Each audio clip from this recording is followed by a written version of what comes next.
প্রতিদিন সকাল ৪টায় ঘুম থেকে ওঠা, বিমানে উঠে অন্য শহরে কাজ করতে যাওয়া, দিন শেষে আবার উড়ে বাড়ি ফেরা, এটাই যদি আপনার রোজকার রুটিন হয় কেমন লাগবে?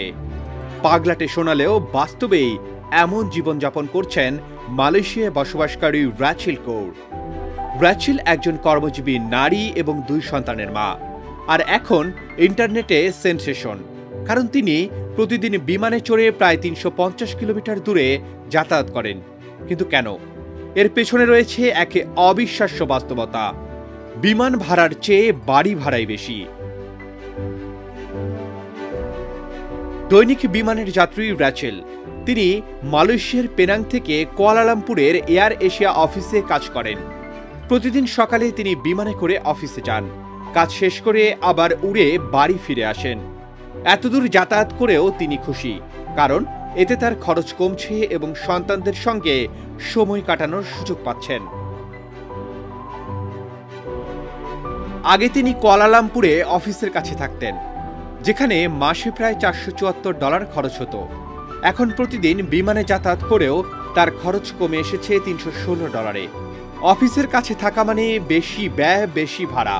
তাই বিকল্প হিসেবে প্রতিদিন বিমান ভ্রমণ তার জন্য কার্যকর সমাধান হয়ে দাঁড়িয়েছে। কাজ ও পরিবারে ভারসাম্য। র্যাচেলের ২ সন্তান, একজন ১২ আর একজন ১১ বছরের। তাদের কাছ থেকে দূরে থাকা তার জন্য কঠিন ছিল। তাই তিনি এমন পদ্ধতি বেছে নিয়েছেন যাতে কাজের পাশাপাশি সন্তানদের কাছেও থাকতে পারেন। প্রতিদিন সকাল ৫টায় বাড়ি ছাড়লেও রাত ৮টার মধ্যেই তিনি বাড়ি ফিরে যান। বিমানে বসেই তিনি সঙ্গীত শোনেন, প্রকৃতির দৃশ্য উপভোগ করেন, নিজের জীবনের পরিকল্পনা করেন। এই নিরিবিলি সময়টাই তাকে মানসিকভাবে প্রশান্তি দেয়। বাড়িতে বসে কাজ না করার কারণ? অনেকেই ভাবতে পারেন এত ঝামেলার চেয়ে রিমোট ওয়ার্ক করলেই তো হয়। কিন্তু র্যাচেল বলেন, সহকর্মীদের সঙ্গে সরাসরি কাজ করলেই তিনি বেশি উৎপাদনশীল হন। অফিসের কর্মপরিবেশ তার কাজের মান বাড়িয়ে দেয়, আর তাই তিনি প্রতিদিন উড়ে আসা যাওয়া করেই অফিস করেন। সম্প্রতি সিঙ্গাপুর ভিত্তিক সংবাদ মাধ্যম CAN ইনসাইটকে এক সাক্ষাৎকারে এমনটাই জানান তিনি।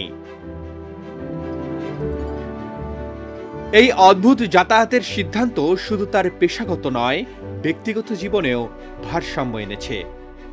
একদিকে খরচ কমছে, অন্যদিকে পরিবারেও সময় দেওয়া যাচ্ছে। শহরের ব্যয়বহুল জীবনের কারণে অনেকেই আজ নতুন বিকল্প খুঁজছে। হয়তো র্যাচেলের পথ ভবিষ্যতে আরও অনেক মানুষ অনুসরণ করবে। Arman Ali, Daily Sun.